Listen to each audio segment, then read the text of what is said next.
जसले एउटा सानो घाउलाई पनि ज्यानै जाने खतरामा बदल्न सक्छ। यसलाई ग्याङ्ग्रिन भनिन्छ। सुन्दा सामान्य लाग्न सक्छ, तर आजको यो सामग्रीमा हामी हेर्नेछौँ कसरी शरीरको एउटा भाग बिस्तारी भित्रभित्रै मर्न थाल्छ। धेरैजसो अवस्थामा सानो घाउ लाग्दा हाम्रो दिमागमा एउटै कुरा आउँछ नि, यो त सामान्य हो, आफै निको भइहाल्छ नि। तर के हुन्छ यदि यो साधारण अनुमान एकदमै भयानक रूपमा गलत साबित भयो भने? एउटा सानो गल्ती या भनौँ बेवास्ताले कति खतरनाक रूप लिन सक्छ भन्ने कुरा आज हामी गहिराईमा बुझ्नेछौँ।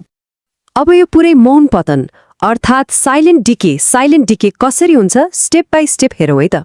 सुरुमा एउटा सानो घाउ हुन्छ जसलाई हामी त्यति वास्ता गर्दैनौँ, अनि बिस्तारै त्यो घाउ कालो हुँदै जान्छ। त्यहाँबाट एकदमै नराम्रो दुर्गन्ध आउन थाल्छ र अन्त्यमा त्यो ठाउँको टिस्यु वा तन्तु बाँचिरहेको हुँदैन, त्यो पुरै मल्न थाल्छ। सुन्दा कुनै हरर मुभी जस्तो लागे पनि यो एउटा एकदमै गम्भीर वास्तविकता हो। खण्ड 1 मौन सुरुवात। ल अब भित्रै प्रवेश गरौँ र हेरौँ आखिर छालामुनि वास्तवमा के भइरहेको हुन्छ त। ग्याङ्ग्रिनलाई सरल भाषामा बुझ्ने हो भने यो भनेको शरीरको कुनै निश्चित भागमा रगतको प्रवाह पूर्ण रूपमा बन्द हुनु वा एकदमै कडा ब्याक्टेरियल इन्फेक्सन भएर त्यहाँको तन्तु मर्नु हो। जब रगत पुग्न छोड्छ वा खतरनाक इन्फेक्सनले जरा गाड्छ, त्यसले बिस्तारै त्यो प्रभावित भागलाई मार्न सुरु गर्छ। र यो कुराले एउटा प्राणघातक चेन रियाक्सनलाई एकदमै राम्ररी देखाउँछ।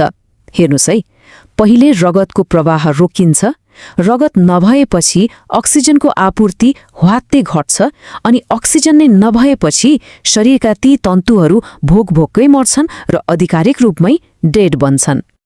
यसको सबैभन्दा डरलाग्दो पक्ष भनेकै यसको झुक्याउने बानी हो। यो एकदमै चुपचाप सुरु हुन्छ, कुनै ठूलो संकेत बिना नै। तर यसको अन्त्य भने शरीरको एकदमै विनाशकारी र भयानक क्षतिमा गएर टुङ्गिन्छ। शरीरले दिने यी संकेतहरूलाई बेवास्ता गर्नु भनेको सिधै मृत्युलाई निम्तो दिनु जस्तै हो। छालाको रङ परिवर्तन भएर कालो, नीलो वा हरियो हुनु, घाउबाट एकदमै नराम्रो दुर्गन्ध आउनु, असामान्य रूपमा सुन्निनु, घाउ निको नै नहुनु र सुरुमा एकदमै धेरै दुखेर पछि गएर पुरै लाटो हुनु वा सेन्सेसन नै हराउनु, साथै बिना कारण ज्वरो आउनु। यी अलार्म बज्ने बित्तिकै सतर्क हुनुपर्छ।